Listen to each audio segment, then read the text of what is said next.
Hey everybody, Lawrence here at Dirty Basement Terrain, coming at you with another episode.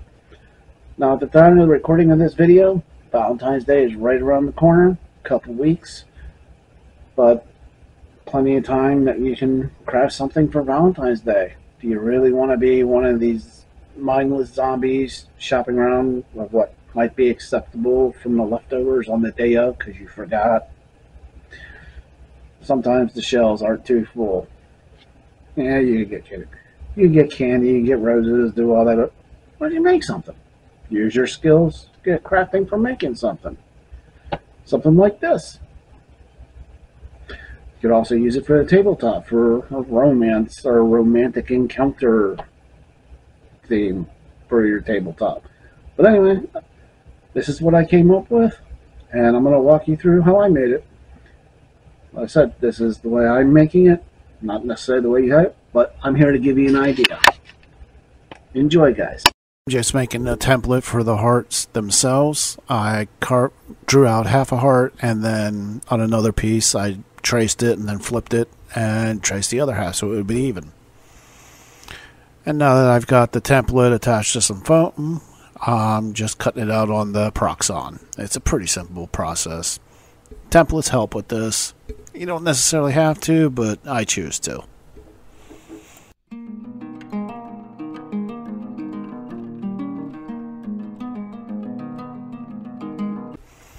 Initially, I cut the heart out of 2-inch thick foam, and I just want to slice it down into half-inch sections because there's multiple hearts and they're going to get progressively smaller. And I don't want 2-inch thick sections.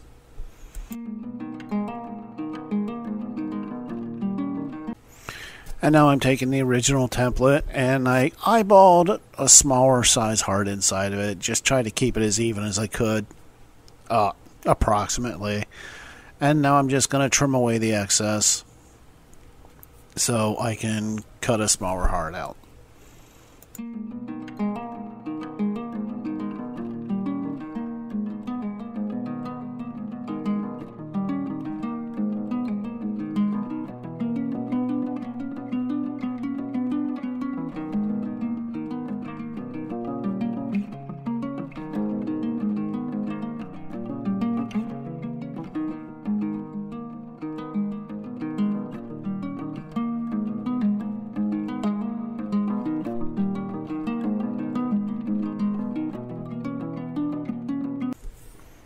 And here I'm just using the template on one of the half-inch sections I sliced to trim out a smaller size heart. It's pretty simple. It's not rocket surgery, so pretty easy to do. And here I'm just using some 60 grit sandpaper to smooth off the edges a little bit. I was a little rough with my cutting, so just trying to smooth it out. And here, once again, I'm eyeballing a smaller size heart on the previous template that I just used. Like I said, going for roughly a half-inch smaller, give or take, maybe a little more, but a little less. But this is just eyeballing it and trying to keep it as even as possible.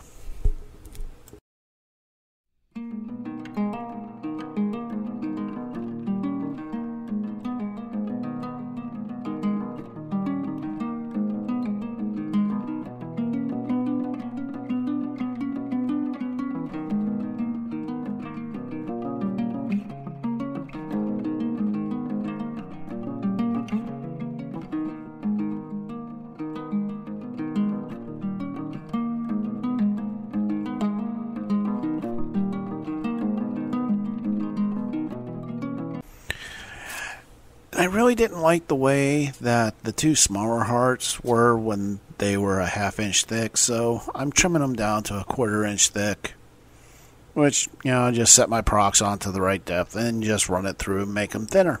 It's that simple. Like I said, the two smaller size hearts, I just didn't like them at a half-inch thick, and I wanted them smaller.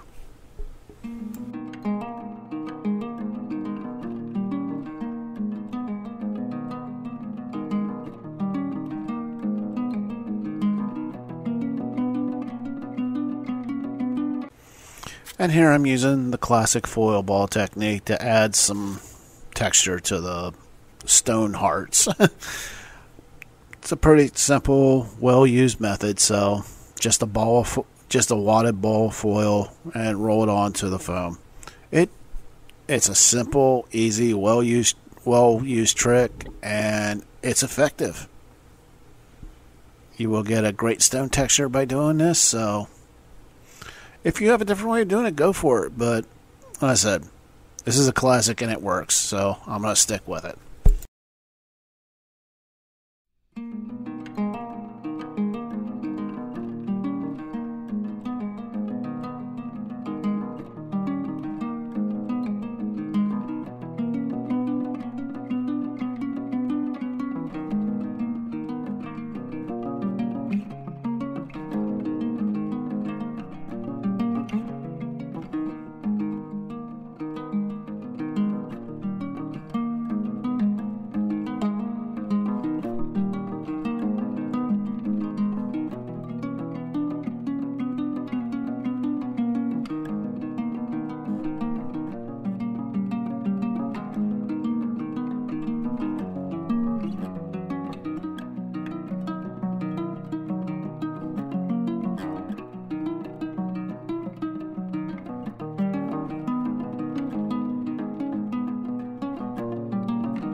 And here, of course, I'm just gluing the different sections of the heart together. This is just standard Aleene's tacky glue, PVA tacky glue. I just brush on, and then I'll sandwich them all together.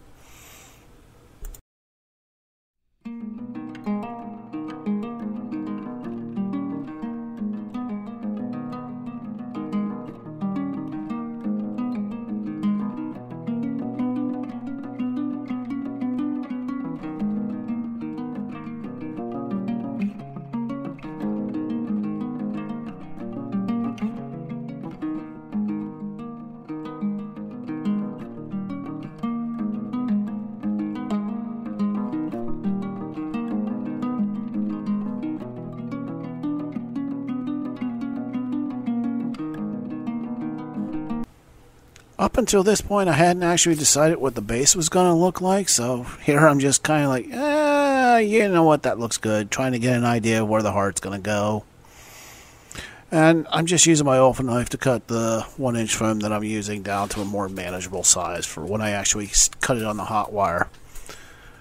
And I'm just using that line as a guide. I don't follow it precisely, but, you know, get it kind of close.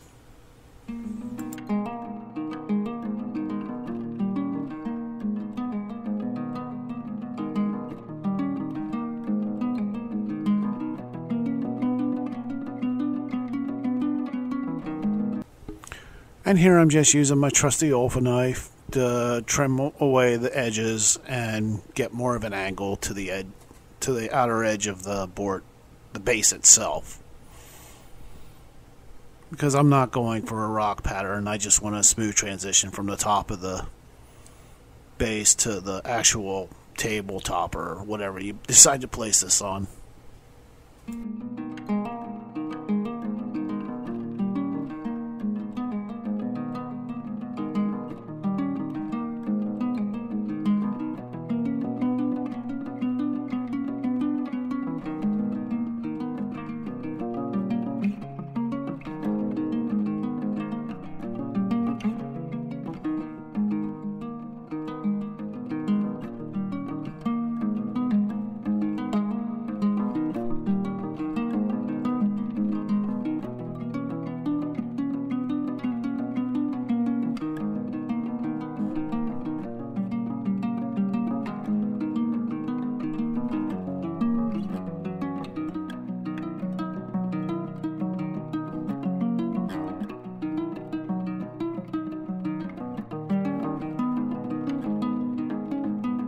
Well, I didn't record it. I used some 60 grit sandpaper to sand the edges smooth.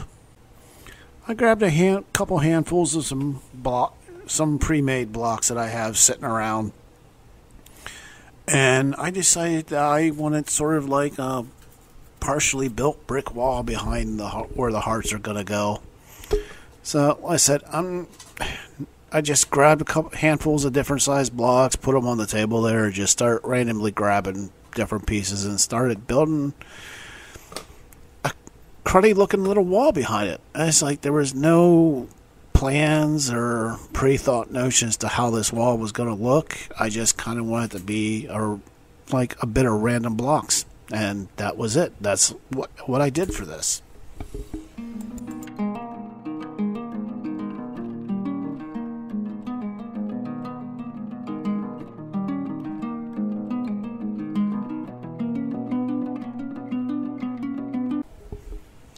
And here I grabbed a handful of some pine bark nugget mulch.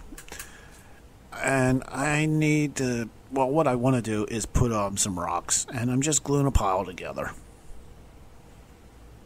As I said, I'm being very liberal with the Aleene's tacky glue and just setting it into a pile that looks good to me. This will make sense later. Of course, here I wanted to have a few like natural looking dirt mounds on the piece, so I grabbed a couple pieces of scrap foam out of my scrap foam bins, which are numerous, and started to carve it until it got to a rough shape of what I wanted, and then check the position every once in a while, and then I'll glue it down.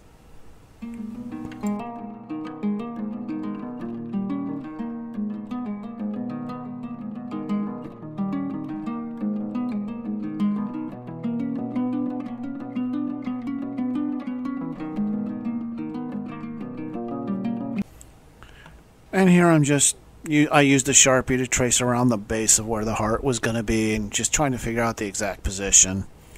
Once I got that traced out, I just grabbed my X-Acto knife and just started cutting out around the outer edges and slicing and making marks just so I could dig out enough of the foam to where the heart would actually sit a little bit inside of the dirt or whatever you want to call it. But this will require... It can be annoying, but it works. I just grab a tool and then start plucking out foam till it's where I want.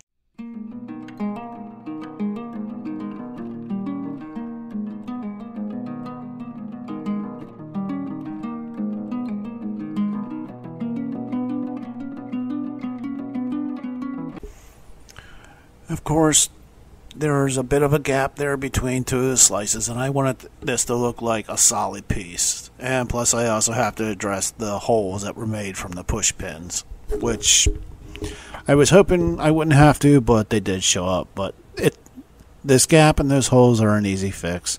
I'm just grabbing some of my homemade texture paste, and then I'll brush it into the gap and also hit the holes. And then I'll wet my brush with some water to gently smooth out the edges. Easy fix.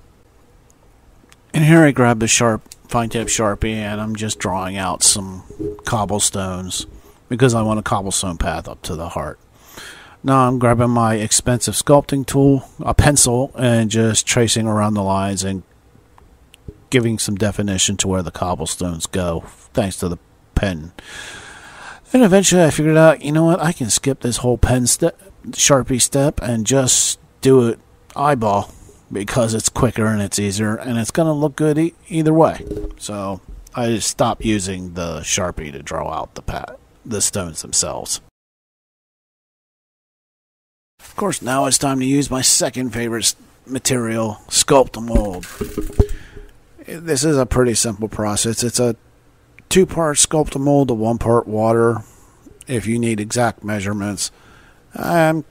Like everybody says, to the consistency of cottage cheese. This stuff works great, but what I like to do is the reason you saw me making those little mounds with the scrap pieces of foam, so I don't have to use as much Sculpt-A-Mold. I can just kind of smear it over top, and it helps doing that. So, yeah, and I'm smearing it wherever it needs to go. And And here I'm just that rock pile. I'm smearing it in the crash, putting it in so I can have it look like it's all the rocks are sticking out from a dirt pile, and it's not just a random pile of rocks or dirt stones. So I'm going for a more natural look with that.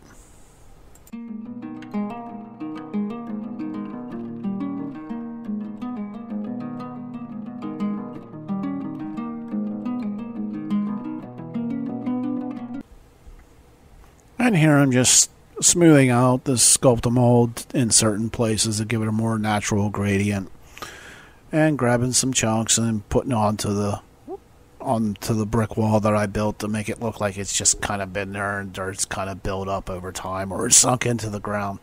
I don't know, it just looked right, so that's what I did.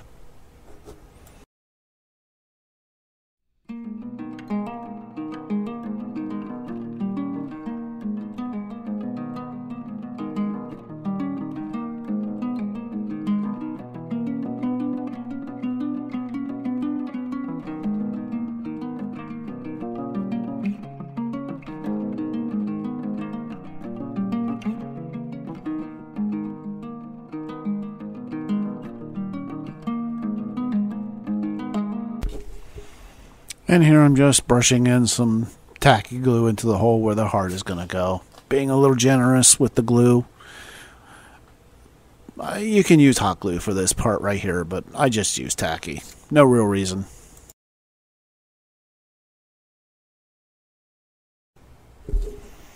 And here I'm grabbing my homemade texture paste, and I'm going to be filling in the gap where the hole is and the heart actually went into. Just so it'll look better for me personally this way.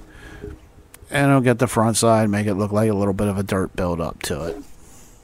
I don't want that gap. That's the reason I'm using the paste.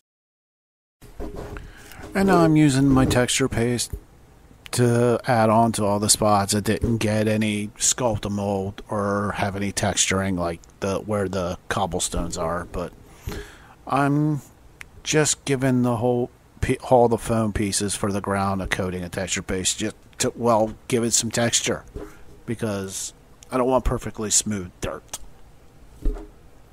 No, honestly, in the end, it probably didn't matter because it gets covered up anyway, but this will also help give some protection to the foam itself.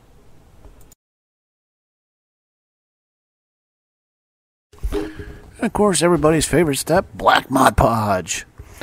I'm just giving the whole thing a coating of black Mod Podge. I'm concentrating on the bare foam pieces first, but eventually I do coat the whole thing in black. It's mainly for kind of like a primer for the spots that didn't really need it, but definitely hit the bare foam with some Mod Podge to help protect it.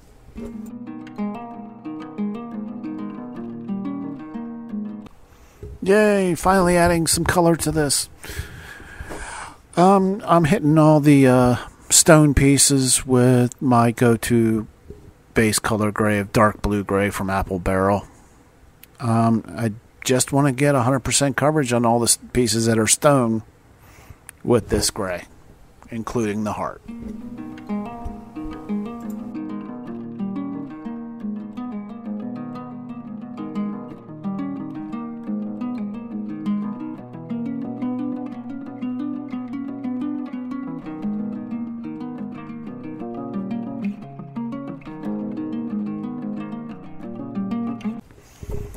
And here I'm adding a little variation of color to the cobblestones and the bricks in the back, and I'm going to add my standard color streaks to the heart itself. I'm doing this for some visual interest because stone, as I always say, stone is not just solid gray. It's got color to it. So I'm using Apple Barrel's Burnt Umber. I'm using Deco Art's True Ochre, and I'm also using Deco Art's Rookwood Red for this step. I'm just adding different colors so like I said, this is purely for visual interest.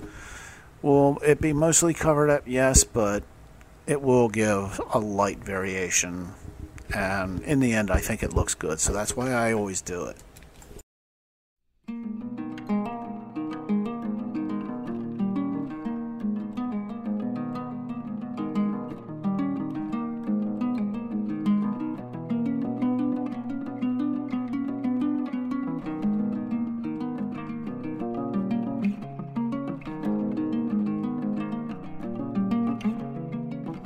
And here I'm using my mid-tone gray to go over all the stone pieces. I'm using Apple Barrel's Pewter Gray. For me, it's my go-to mid-tone for gray. I'm going for roughly 85% coverage on all the stone pieces. And I'm even painting over all the colors I had previously painted because, like I said, I don't want it to show completely through, just for some visual interest in the end. Again, 85% coverage. And of course here I'm going for my highlight color, a Apple Barrel's Granite Gray. It's a decent light gray, and I'm using a cheap makeup brush from the Dollar Tree. I'm basically going over lightly with the makeup brush and dry brushing everything that is going to be stone.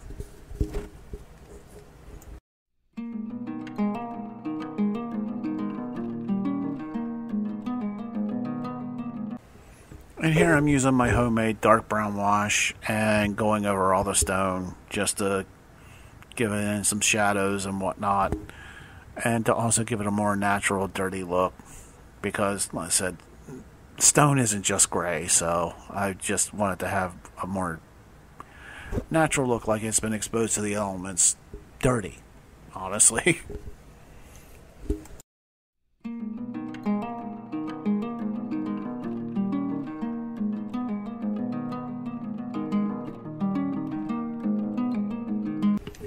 And now that the wash is all dry, I want to bring up the highlights a little bit again, so I'm grabbing the Granite Gray and dry brushing it over lightly again.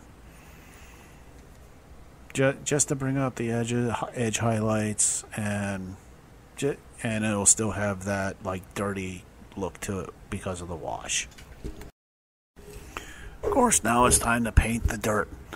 First color I'm going to be using for my dirt areas is Apple Barrel's Burnt Umber. It's a decent dark brown, so I'm using a smallish size brush, at least for terrain making. It's a small size brush, and just painting up to the edges of all the stonework so I can kind of go a little less careful when I have to paint all the larger areas.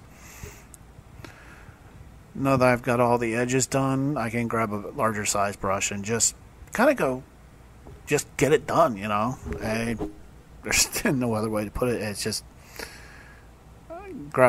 use a small brush to get around the more delicate parts, and now the big brush to get the big wide open areas.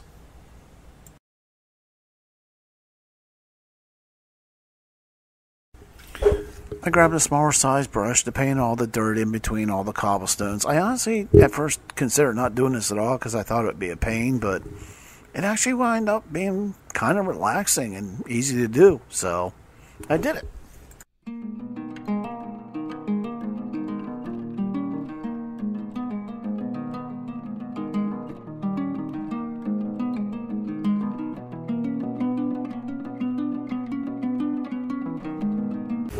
And here I'm just grabbing a mid-tone brown Apple Barrel Nutmeg.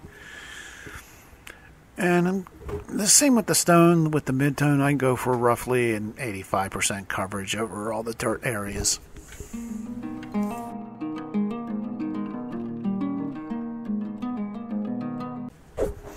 And here I'm using Apple Barrel's Territorial Beige. It's a light brown, and I'm using a Dollar Tree makeup brush again to do a light dry brush all the dirt over the dirt areas. And I do grab a smaller makeup brush to get the areas that are a little bit tighter and too small for the big makeup brush I was using previously.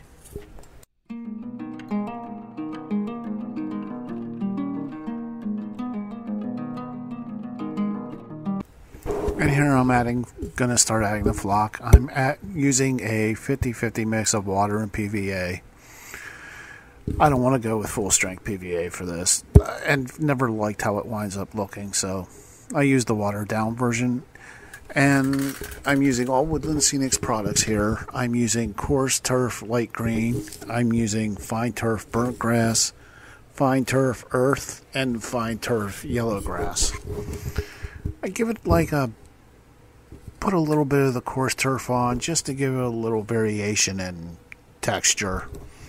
And then I'll use the base for burnt grass over most of it. And then I use the yellow grass for sunlight hit areas, or just a little bit lighter appearance. And then I'll use the fine turf earth for shadows and darker areas.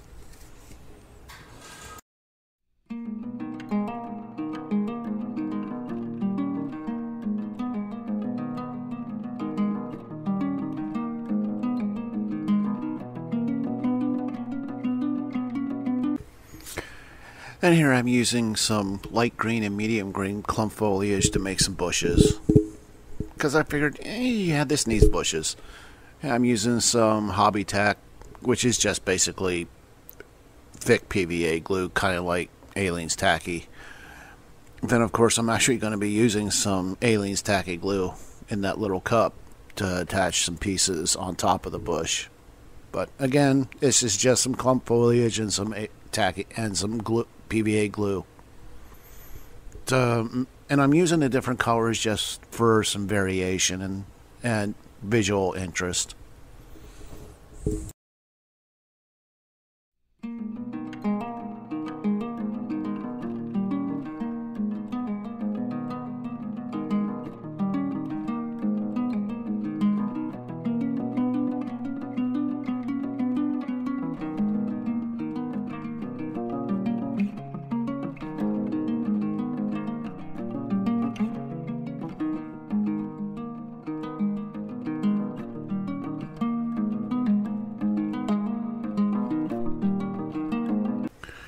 And of course now I'm going to be adding some grass tufts. I'm using Army Painter's Wilderness Tuft and Huge Miniatures Frosty Grass Tufts.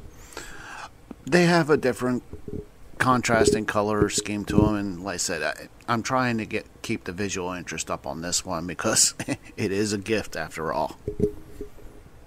And of course I'm using Aleene's Tacky glue, my go-to, to attach them to the project itself. And here I'm just adding some tall grass tufts that I made out of Woodland Scenics field grass, which is basically really long static grass. Maybe, I don't know, like 3 inches long total. So I bent it in half, put the bent end in some PVA, and then twisted it so it's only like 1.5 inches tall. But I'm using I don't know how to describe this tool. It's just basically a slender metal spike, and I punch a hole in, wiggle it around a little bit, dip the end of the tall grass tuft in some PVA, and insert it into the hole I just made. And it works.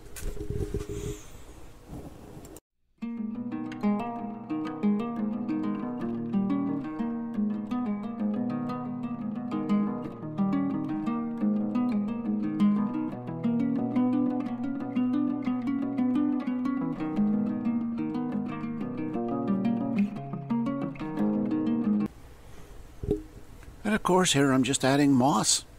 And I'm using a coffee stir stick to get small amounts of moss because I don't want to overdo this project with moss. But I do want to put it in small quantities on certain places. So like I said, again, it's the contrast of colors to the stone, so it looks pretty.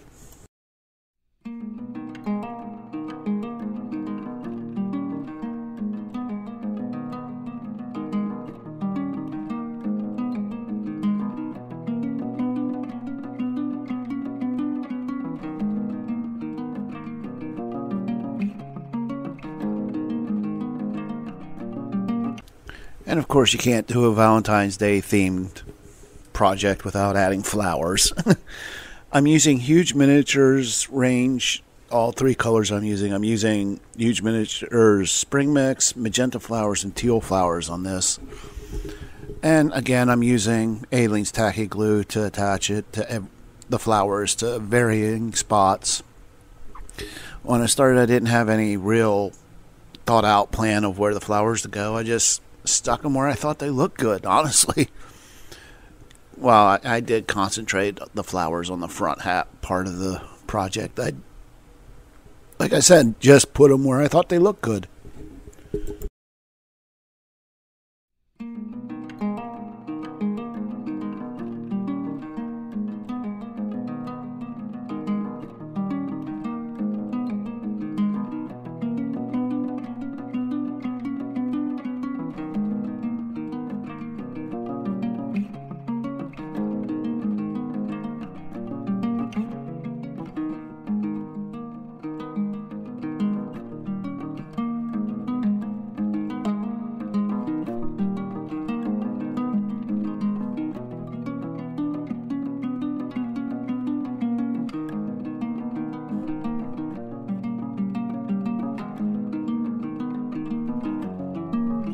And here I'm using some isopropyl alcohol and some watered down 50-50 mix of PVA glue and water to seal everything in.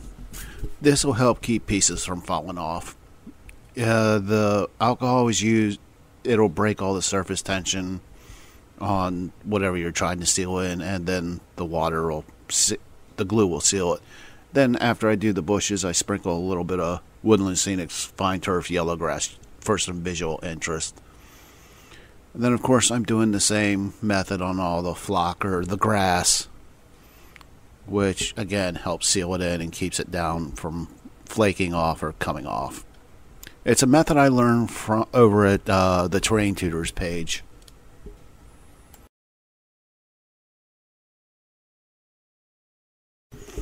And here I'm just placing it on expensive cut up toilet paper roll drying rack, just to keep it off the table until all the PVA that I use to seal it dries.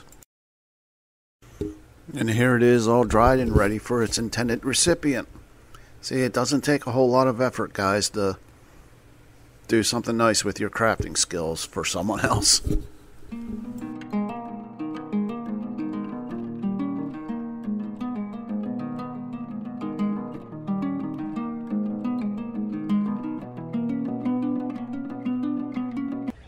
Hey everybody, if you made it this far, it means you watched to the end, and as always, I actually really do appreciate that. If you like the video, hit the thumbs up. If you want to see more, subscribe. More are coming. If you want to leave a comment, and as always, I have no idea where it is, but leave a comment. If you want to get a hold of me directly, you can come to the Discord page. There's a link to it in the About tab of the Dirty Basement Terrain page. There's plenty of people there. Show off your stuff. Show me what you made. If you made a craft based off one of my videos, I would love to see it. So post some pics. A couple people there, some really good crafters. And if you need some advice or looking for some ideas, come and see. And also, on the Discord page, I post a lot of updates on whatever current video I'm on. So you can get some behind the scenes footage, or well, pictures, but come check it out. I'd love to see you there. And as always, guys, when you're making terrain, the only person you got to worry about is you, because it's your terrain.